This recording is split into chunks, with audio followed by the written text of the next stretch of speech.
நான் ஒருபோதும் தமிழ்நாட்டை தலைகுனிய விட மாட்டேன். இவை வெறும் வார்த்தைகள் அல்ல, ஒவ்வொரு தமிழர்களின் உறுதிமொழி. தமிழ்நாட்டின் உரிமைகளையும் அதன் மண், மொழி, மானத்தையும் காக்க தமிழர்களாகிய நாம் நம் நெஞ்சில் நிறுத்திக் கொள்ள வேண்டிய உறுதிமொழி.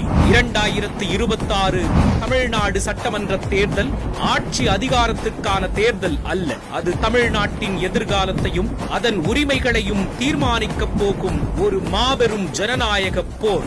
ஒன்றிய அரசின் தொடர் அத்துமீறல்கள் நம் மாநிலத்தின் சுயமரியாதையை கேள்விக்குறியாக்கும் நிலையில் ஓரணியில் தமிழ்நாடு முன்னெடுப்பு ஒவ்வொரு தமிழனின் உரிமைக்கான குரலாக ஒலித்து ஒரு பெரும் மக்கள் இயக்கமாக உருவெடுத்துள்ளது. தமிழ்நாடு மீது கொடுக்கப்பட்டிருக்கும் பொருளாதார போரை எதிர்கொள்ள நெஞ்சுரம் உள்ள அரசியல் சக்தி தேவை.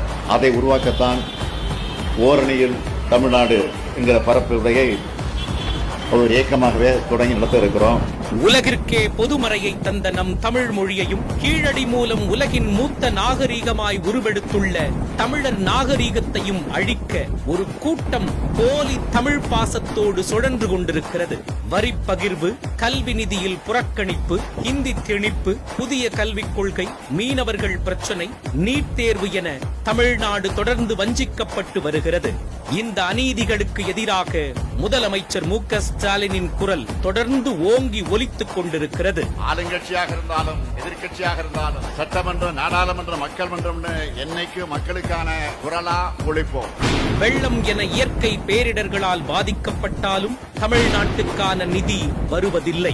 மக்கள் செலுத்தும் வரிக்கான வரி பகிர்வும் நம் மாநிலத்திற்கு திரும்ப கிடைப்பதில்லை. அதே போல நியாயமற்ற தொகுதி மறுவரையறையை கொண்டு வந்து தமிழ்நாட்டின் அடிப்படை உரிமைகளை கூட நசுக்கும் நாசகர வேலையில் ஈடுபட்டுக் கொண்டிருக்கிறது ஒன்றிய அரசு. டெல்லியின் ஆளுகைக்கு தமிழ்நாடு என்றைக்கும் அடிபணியாது. எதிர்காலத்தில் தமிழ்நாட்டுக்கு வரவிருக்கும் இந்த ஆபத்தையும் உணர்ந்து அதற்காக முன்கூட்டிய எச்சரிக்கை மணியை அடித்து பிற மாநிலங்களும் பாதிக்கப்படாமல் இருக்க இந்தியாவிலேயே முதல் முறையாக கூட்டு நடவடிக்கை குழு அமைத்து அதற்காக போராடிக் கொண்டிருக்கிறார் முதலமைச்சர் மு.க. ஸ்டாலின். நாம் தொகுதி மறுசீரமைப்புக்கு எதிரானவர்கள் அல்ல, நியாயமான தொகுதி மறுசீரமைப்புக்கு ஆதரவானவர்கள் என்பதே இந்த பெயரே சொல்லும். ஒரு நாள் நாம் கூடி ஆலோசித்து தீர்மானம் நிறைவேற்றுவது மட்டுமே இந்த போராட்டம் முடிவடைந்தது. உரிமையை நிலைநாட்டிட தொடர் நடவடிக்கை மேற்கொள்ள வேண்டியது மிக அவசியம். இந்த கருத்தியல் மற்றும் நிர்வாக ரீதியான ஜனநாயக போரில் நாமும் பங்காற்றி அனைவரும் தமிழ்நாட்டின் மண், மொழி, மானம் காக்க ஒருமித்த கருத்தோடு ஓரணியில் திரண்டு போராட தயாராவோம். ஏற்கனவே 1 கோடிக்கும் மேலான குடும்பங்கள் இணைந்துள்ள இந்த ஓரணியில் தமிழ்நாடு இயக்கத்தில் மாநிலத்தின் மொத்த குடும்பங்களும் இணைந்து தமிழ்நாட்டின் தமிழர்களின்